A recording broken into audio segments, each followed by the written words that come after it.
дуруд тамошобинони гиромӣ, нашри навбатии барномаи иттилоотии ахбори радиои Тоҷикистон аст. пешниҳоди шумо.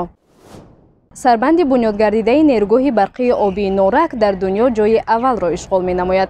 Ин нуктаро президенти ҷумҳурии Тоҷикистон муҳтарам Эмомалӣ Раҳмон дирӯз зимни суханронӣ дар мулоқот бо роҳбарону фаъолон ва сокинони шаҳри Норак баён намуданд. тавре сарвари давлат таъкид намуданд, дар нерӯгоҳ аз оғози фаъолияти он то имрӯз зиёда аз 486 миллиард киловатт-соат барқ истеҳсол шудааст, ки беш аз 336 миллиард киловатт-соат ё 70% он ба давраи истиқлолии кишвар рост меояд. маврид ба зикр аст, ки нерӯгоҳи барқии обии Норак бузургтарин иншооти гидроэнергетикӣ дар Осиёи марказӣ ба шумор меравад. корҳои сохтмонии он соли 1961 оғоз гардида, солҳои аввал иқтидори пурраи нерӯгоҳ 2700 мегаваттро ташкил медод.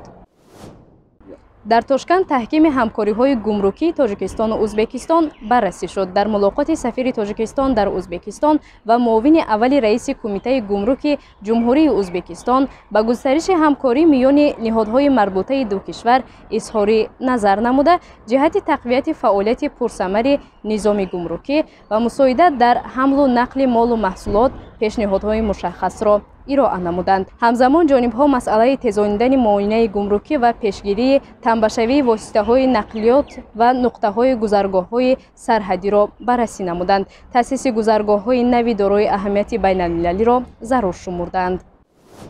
аз 23 октябри соли равон рӯзҳои фарҳангии ҷумҳурии Тоҷикистон дар Федератсияи Россия баргузор гардида истодааст. ба иттилои Вазорати фарҳанги ҷумҳурӣ, рӯзҳои фарҳангии ҷумҳурии Тоҷикистон то 28 октябри соли 2022 идома меёбад. манбаъ меафзояд, ки рӯзҳои фарҳангӣ дар шаҳрҳои Москва ва Уфаи Федератсияи Россия доир шуда, барномаҳои ҳунарию эҷодӣ, намоишҳои ҷолибу дидании ҳунармандони бо маҳорати тоҷик пешкаши мардуми ин шаҳрҳо мегардад. гуфта мешавад, теъдоди умумии иштирокчиён аз ҷумҳурӣ иборат аз 55 нафар мебошанд. бояд гуфт, ки дар навори кӯтоҳе, ки аз ҷониби расонаҳои хусусӣ гузошта шудааст, ҳунарнамоии ҳунармандони тоҷик ба аҳолии шаҳрҳои Федератсияи Россия писанд омада, бо кафкӯбиҳо аз онҳо истиқбол менамоянд. таваҷҷӯҳ намоед ба навор.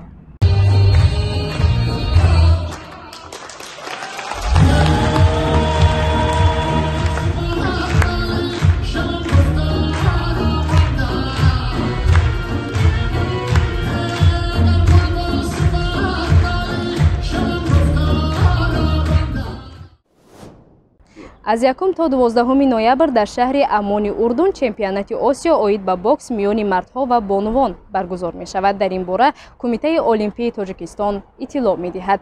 ба иттилои манбаъ, ҷиҳати иштирок дар чемпионат варзишгарони 30 давлати қора дархост доданд. аз ҷумла дастаи мунтахаби Тоҷикистон оид ба бокс иборат аз 10 нафар ба Урдун сафарбар мегардад. тибқи нақша муҳорибаҳо дар давраҳои муқаддамотӣ ва чорякфинал рӯзҳои 1-7 ноябр, нимфинал 9 ва 10 ва финал 11 ва 12 ноябр ба нақша гирифта шудааст.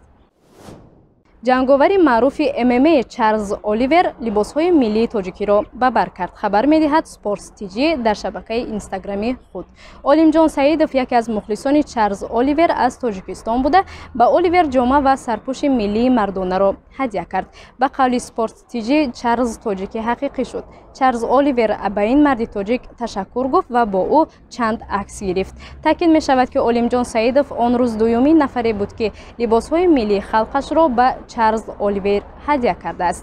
аввалин касе, ки ба Чарлз либоси миллияшро ҳадя кард, мухлиси қазоқаш буд.